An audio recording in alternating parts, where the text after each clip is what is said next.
A lógica em Santo Tomás. Santo Tomás não é um filósofo, mas um teólogo, que incorpora em sua teologia a filosofia de Aristóteles, purificada e aperfeiçoada. Em ordem à lógica, podemos distinguir três contribuições que sustêm seu título de doutor universal: os comentários a Aristóteles, seus desenvolvimentos pessoais e a ubicação da lógica dentro da divisão das ciências. A ubicação é aquilo que está em todo local, né? Ubico é aquilo que está em todo local, assim. Ubi é onde, né? Ubicação. Os comentários aos tratados aristotélicos. Localização. Porque localização da lógica dentro da divisão das ciências. Os comentários aos tratados aristotélicos. A maioria dos tratados aristotélicos, diríamos, estão redatados de maneira tão compacta que, para recuperar dali a autêntica filosofia do Estagirita, fazia falta um gênio que poderia repensar a partir deles o que havia pensado Aristóteles ao compô-los. Este gênio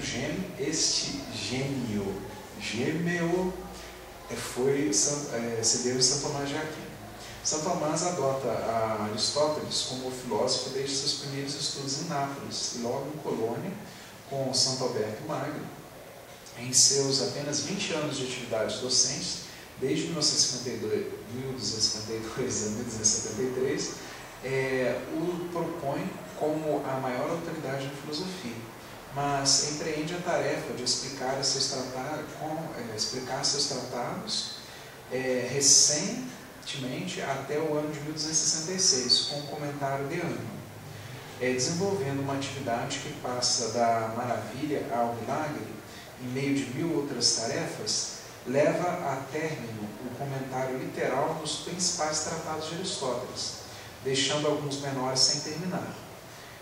Dos tratados do Organon, São Tomás vai a comentar os dois mais importantes e, pelo mesmo, os mais difíceis de interpretar: o Peri Hermenias, que não chegou a terminar, e os analíticos posteriores, coração da lógica de Aristóteles, que explica completamente. Se o primeiro é obscuro, o segundo é obscuríssimo. Do Peri Hermenias, diz o mesmo São Tomás: entre as múltiplas solicitudes que as minhas tarefas procurou fazer, um comentário do livro de Aristóteles, que se chama Peri Hermenias, coberto de muita obscuridade. E de outro tratado, disse um autor: ninguém duvidou que os analíticos posteriores são um trabalho extremamente dificultoso de entender. Ainda Temístio, parafraseando o texto grego, encontra muito sobre o qual lamentar-se. De acordo com João de Salisburgo, depois que o texto se traduziu ao latim, não houve quase nenhum mestre disposto a expor, porque por sua extrema sutileza e obscuridade, há quase todos os tantos tropeços que atacam quantas lições há, culpando destes a erros dos escribas. Né? O mesmo Pedro Hispano diz que a Sumule Logicales, que não compreende o conteúdo dos segundos, ela não compreende o segundo. O mesmo Pedro Hispano diz que os segundos disse em sua súmula das lógicas que não compreende o conteúdo dos segundos analíticos. São Tomás, sem embargo, segue palavra por palavra o texto, desentranhando o sentido que, por sua coerência com todo o pensamento aristotélico, manifesta ser o autêntico. É, sem lugar a dúvidas, o melhor comentário dos segundos analíticos que jamais se fez, como o demonstra o uso que dele se fez e que se faz ainda hoje, se se quer compreender o texto de Aristóteles. As pérolas lógicas no oceano tomista. Se observarmos os escritos próprios de Santo Tomás, com uma mirada superficial, poderia parecer que lhe presta uma atenção decrescente aos assuntos lógicos. Se conservam 2 opúsculos de seus dias de aluno, provavelmente autênticos, sobre assuntos lógicos, o De Propositionibus Modalibus e De Fallaciis, do ano de 1444 a 45, 1244. Este último é como um resumo das refutações sofísticas de Aristóteles. Entre seus opúsculos filosóficos, se costuma incluir alguns outros de tema lógico, como o De Natura Generis, o De Natura Accidentis, mas são certamente apócrifos, e o comentário às sentenças de Pedro Lombardo, desse ano aí, primeira obra de magnitude do jovem mestre Frei Tomás. Se acham disseminadas as pérolas de suas observações lógicas com maior frequência e extensão que nos tratados da sua madureza. Mas, como o demonstra o comentário aos segundos analíticos, acabado pouco tempo antes de deixar esta vida, não se trata de uma diminuição do interesse pela lógica, que, como procuramos mostrar no Pantalasso, histórico na pincelada, histórica que estamos dando, está na tela da história que estamos dando, está indissociavelmente ligada à metafísica e à teologia. E ninguém pode levar-se na explicação científica sem levar à perfeição as distinções lógicas. A maior abundância dos excursos lógicos dos primeiros tempos só responde à necessidade que tem um músico de ir dominando cada vez melhor seus instrumentos. Uma vez que chega à maestria, já não necessita prestar tanta atenção ao instrumento e pode pôr-se toda na música, toda a mesma na música. Agora bem, se nas obras de madureza, como a Suma Teológica, não são tão frequentes as pérolas lógicas, são, sim, embargo de uma fineza superior. E talvez as de maior valor se encontrem no comentário à metafísica. Se nos perguntarem onde encontrar a mais autêntica lógica tomista, nos parece que assinalaríamos esta obra ainda antes que o comentário aos analíticos posteriores. A atitude de São Tomás nos confirma em La Moraleja. O que era Moraleja mesmo? Já vi essa palavra. No costume que nos havia deixado a história antiga. Sapere ad sobrietatem. Evidentemente, o doutor Angélico não é um antidialético, mas está, todavia, mais perto de ser um dialético. Ainda que não vimos o que o diga, sentimos em seus escritos que aborrece o excesso das reflexões lógicas. Não tanto cremos por o que tenham de pedante, mas porque tendem a substituir a reflexão propriamente filosófica, e este sim é o pecado contra o Espírito Santo em ordem intelectual. Ele que prefere a lógica, a filosofia, cai mais pronto, mais cedo que tarde, no inferno da ideologia.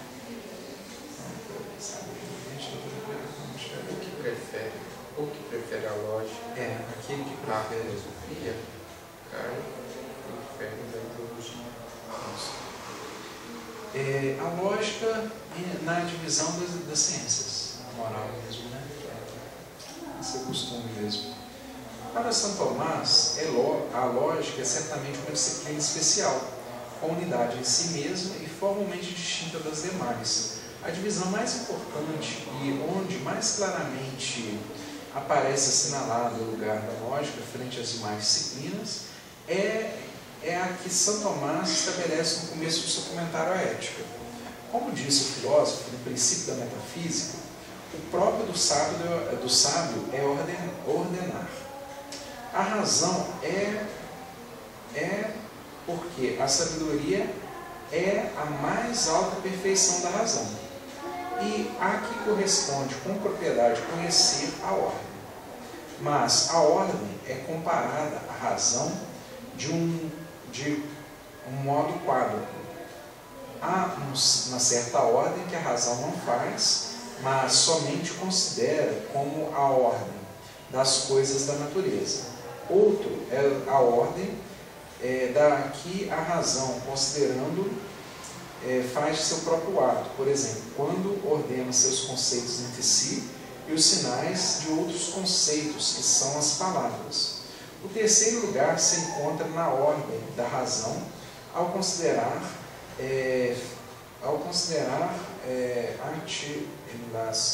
frente das operações da vontade. O quarto lugar se encontra na ordem da razão, considerando frente às coisas exteriores, das que ela mesma é a causa, como em uma arca ou em uma casa. E porque a consideração da razão é aperfeiçoada pelos hábitos, de acordo com as diversas ordens que propriamente a razão considera, se tem as diversas ciências. Em efeito, a filosofia natural pertence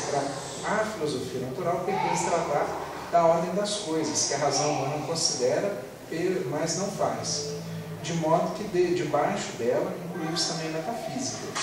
Mas a ordem que a razão, considerando, faz em seu próprio ato, pertence à filosofia racional, a que corresponde considerar no discurso da ordem das partes entre si e a ordem dos princípios entre si, e com respeito às conclusões. Em mudança, a ordem das ações voluntárias pertence à consideração da filosofia moral. E a ordem da razão, considerando,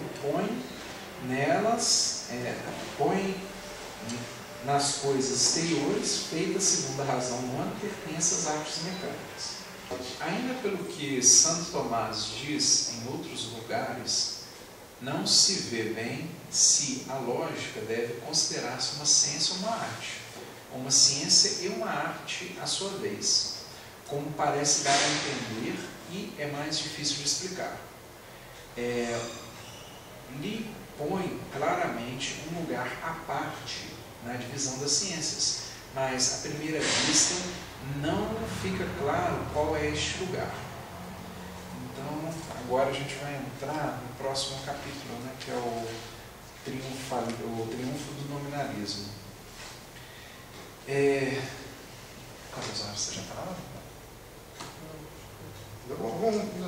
Vai para a gente andar. Aqui ainda é a parte histórica ainda. Depois do C que começa. O C que começa Conversa em si. Dá para a gente terminar. Dá para a gente terminar. Então vamos lá.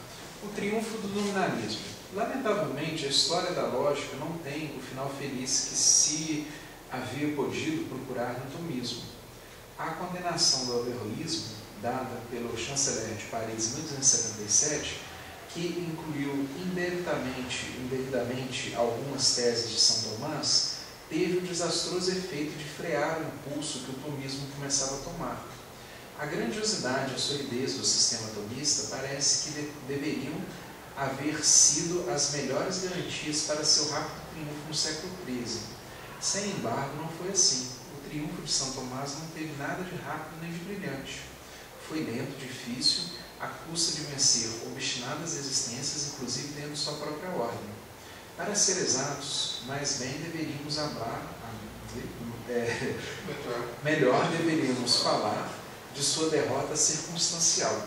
O tomismo começa a fazer-se notar em 1265, coincidindo com o momento auge da luta contra o aristotelismo heterodoxo. Guilherme de Tocco e Ptolomeu de Luca nos hão deixado testemunhos da admiração que em seus discípulos suscitava a novidade de sua doutrina. Mas, ao mesmo tempo, seu esforço para incorporar a filosofia aristotélica à teologia provocava uma violenta oposição por parte de alguns teólogos aferrados ao que consideravam como tradicional. e que por então começavam a invocar como bandeira de combate a autoridade de Santo Agostinho. Enaltecidos pela luta contra enaltecidos, o que é? Enaltecidos pela luta contra o aristotelismo heterodoxo, ressuscitado antes o perigo que significava considerar que São Tomás, que havia combatido a seu lado, se havia passado parcialmente o inimigo, fazendo excessivas concessões. De fato, o distinto modo de considerar a possibilidade da incorporação de Aristóteles ao pensamento cristão determina, por um lado, a luta contra os averroístas e, por outro lado, a dos teólogos entre si. São Tomás, ao abordar a empresa gigantesca de incorporar a ciência grega ao cristianismo, se havia colocado em cheio no centro de choque das duas grandes correntes, sobrenaturismo e naturalismo. Sobrenaturalismo e naturalismo.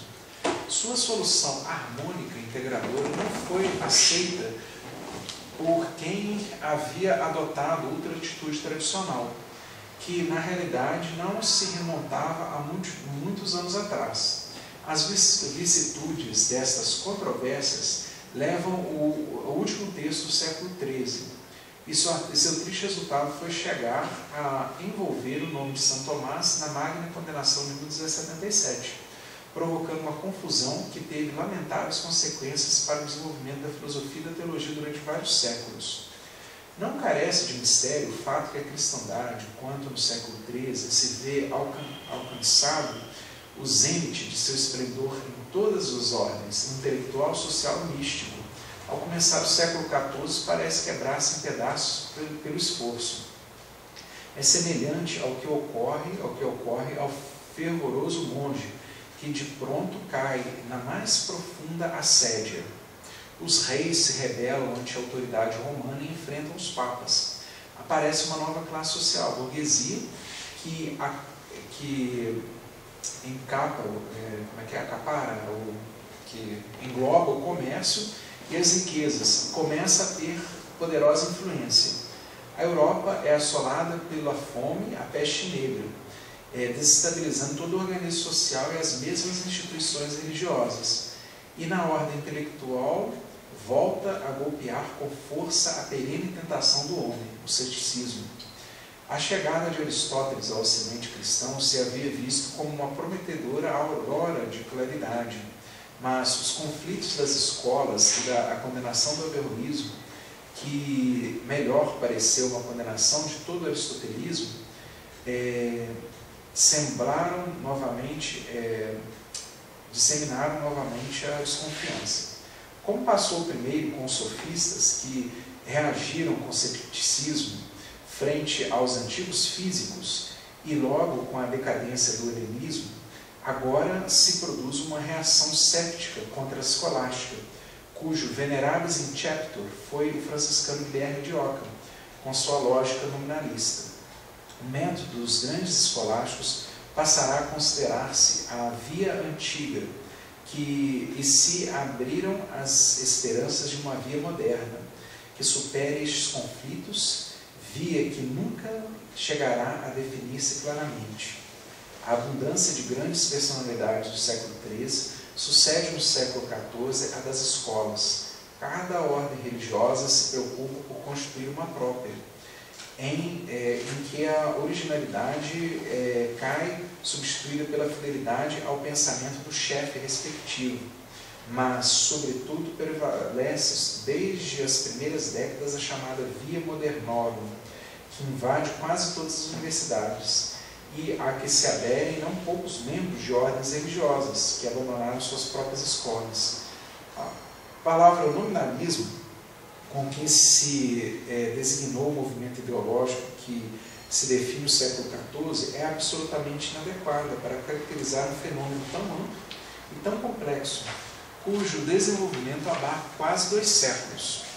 Desde logo, há que convir, que para compreender não basta com fixar na sua atitude ante o problema dos universais, nem antes nenhuma outra tese concreta, como tampouco seu espírito crítico, o ergotismo e o abuso da dialética, nem a barbárie da linguagem, pecados em que mais ou menos incorriam por aquele tempo todas as escolas, e que nenhuma se preocupava em fazer frente às demais. O nominalismo não é um sistema, nem sequer uma escola, mas, melhor, um sentimento, um espírito difuso, um pouco indefinido, mas que repercute em amplas ramificações que se estendem às manifestações mais diversas, na política, na teologia, a filosofia, a mística. Dentro de uma tendência geral, se destacam individualmente muito distintas, que seguem orientações díspares e até discrepantes em suas doutrinas concretas, mas que acusam influência de uma atmosfera comum. Seu sinal é essencialmente negativo e demolidor, carece de soluções positivas, é melhor um conjunto de problemas, uma atitude crítica e cética ante as aportações da escolástica anterior.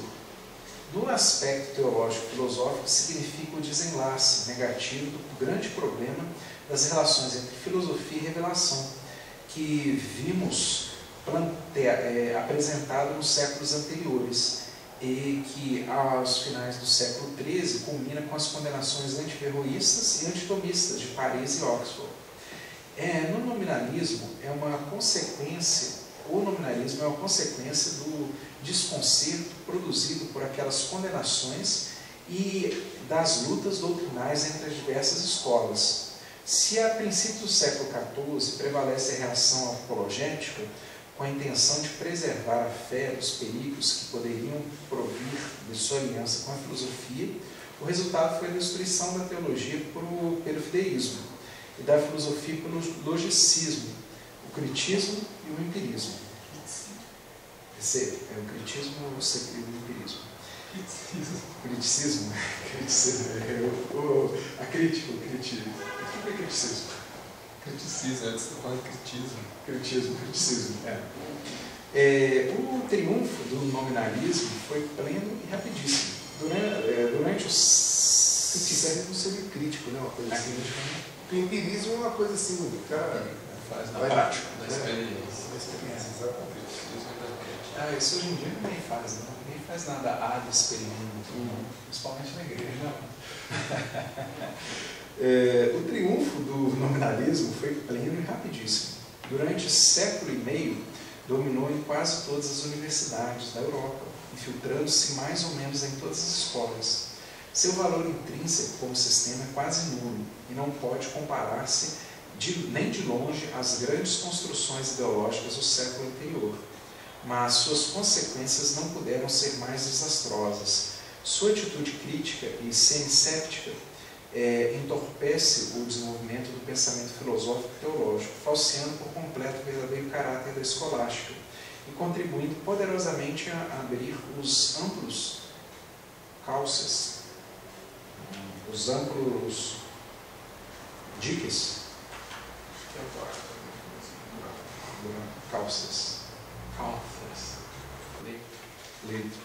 que abriu seus leitos de onde por séculos mais tarde se precipitaram a filosofia moderna, na que tenderemos boas ocasiões de apreciar que muitas de suas teses, Descartes, Hume, Locke, Leibniz, Kant, não serão mais que repercussões tardias de termos filosóficos embrulhados, desenvolvidos pelos nominalistas. Neste sentido, uma rama a mais espúria da escolástica será a preparação da filosofia moderna. Essa crítica aqui é bonita, é do Freire, a história da filosofia. A rama mais espúria que vai nascer a filosofia moderna.